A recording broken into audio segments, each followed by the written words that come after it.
a poor kid in China just finished his undergrad, with no savings, no financial help from parents, no scholarships, but determined that he wanted to go study in the UK or the US. That boy was me. In this video, I'm going to talk about how I managed to save £25,000 within the first 2 years after undergrad. This money helped me to go study in the UK, which transformed my life completely. I think it changed my fate, and I want to share this story with you. After my undergrad, I've got no money.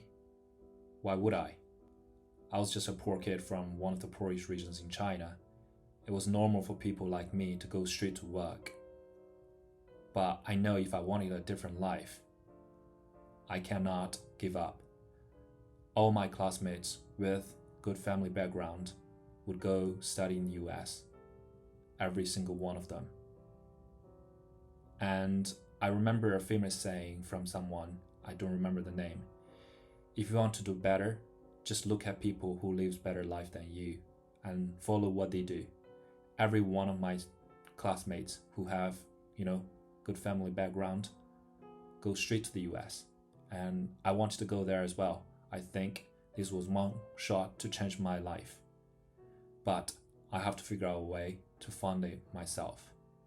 So I went to work immediately with one clear goal: save enough money for me to study in the US, preferably, if that failed, the UK. The math then becomes very, very simple. Increase income, slash expenses, and do not look back. I studied computer science in undergrad. Upon graduation, sadly, I did not get any offer from any of the Chinese tech companies. Compensation from smaller company wasn't good enough, so that wouldn't help me save fast enough. Instead, I landed a job as a sales engineer, help covering Southeast Asia market for a Chinese software company. The base pay was $1,200 per month, and in addition, there's also a $50 per day travel allowance.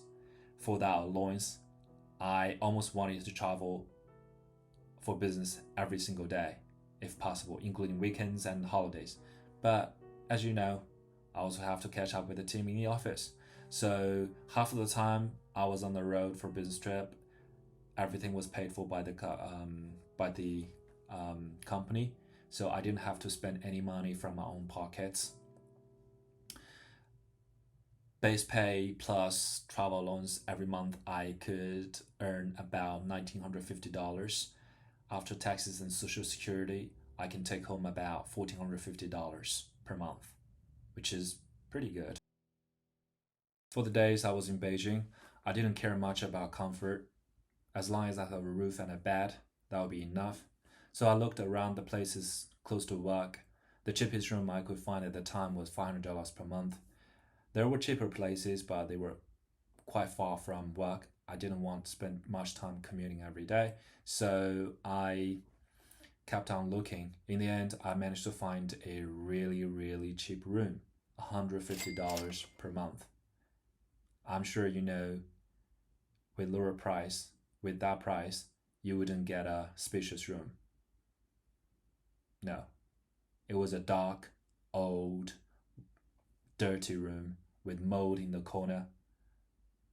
But it was safe. Most importantly, it was cheap, so I took it without hesitation.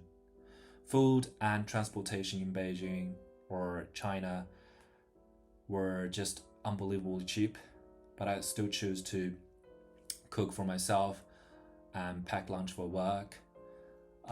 Transportation in Beijing were incredibly cheap as well at the time. I think I spent 60 cents daily commuting. So on an average day, I spent about $4 per day on food and transportation. So in a month, roughly, I spent $250 on living expenses. Yes, $250 per month. You heard me right. That includes food, transportation, and rent, plus additional, small stuff. This meant I could save about $1,200 per month. Saving $1,200 per month was good, but I was always like, what if I lose my job, or for whatever reason, if I didn't have income for a few months, I'll be behind my savings schedule. So I wanted to create, some safe buffer that meant additional income. Because I speak and write this in English, China was the world factory, so there was a lot of world trade going on, and there was a real demand for document translation between English and Chinese.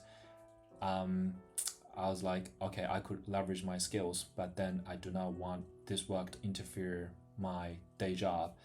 So I worked with a few translation companies that allowed remote uh, online work, so that you know could work really well with me, and I can do that job anywhere I want.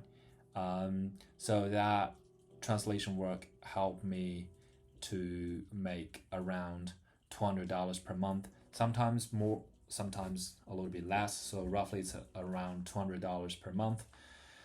Every Chinese New Year I have to go back home to visit my parents, which lives 3,000 kilometers away from Beijing.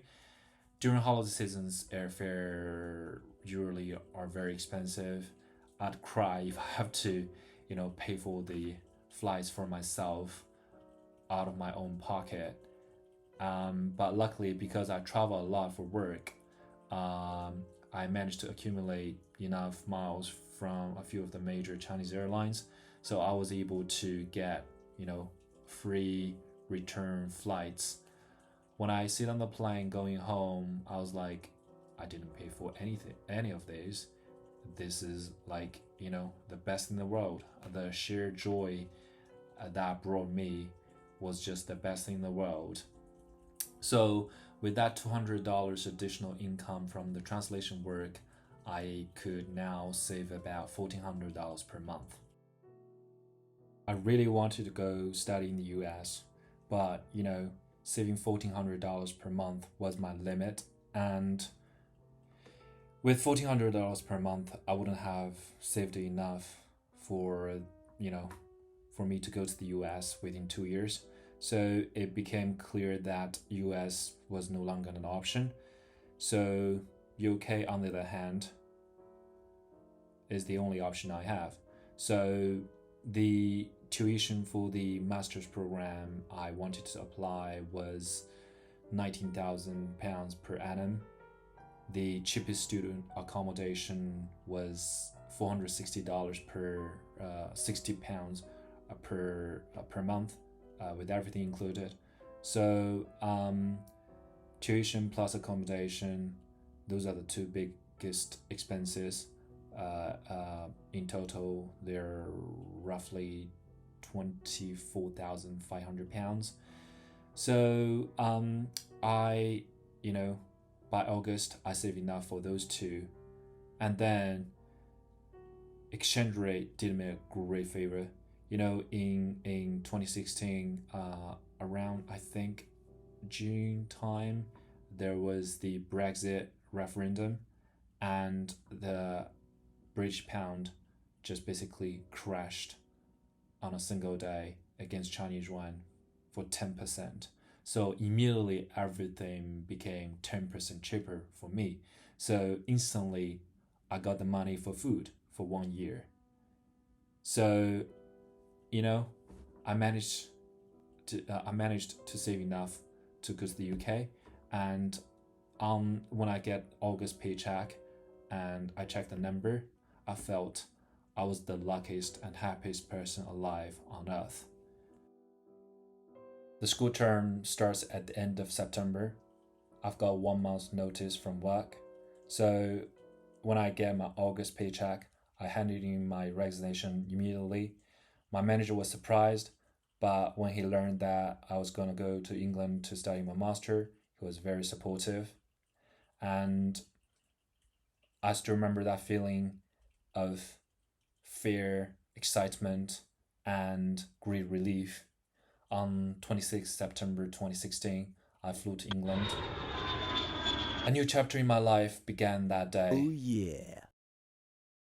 Hopefully, that had given you a brief sense about how I managed to save £25,000 within 2 years. Basically, it was very simple. I tried everything I could to increase my income. At the same time, I tried everything I could to slash my spending. So I worked hard and saved aggressively. That's how I did it. I, to this day, because I managed to achieve the savings goal on time, that basically pumped confidence into my blood cell, which was basically the cornerstone for me to strive for things in the future that I could never even imagine. So if you are someone who came from nothing and wanted to study in the US or the UK or change countries, please, I want to know your story, share it. Remember this, I did it. So can you, with grit, sacrifice, and a plan. It's possible. Thanks for watching my videos. If you like it, please follow my channel. I'll share more in the future videos. Bye.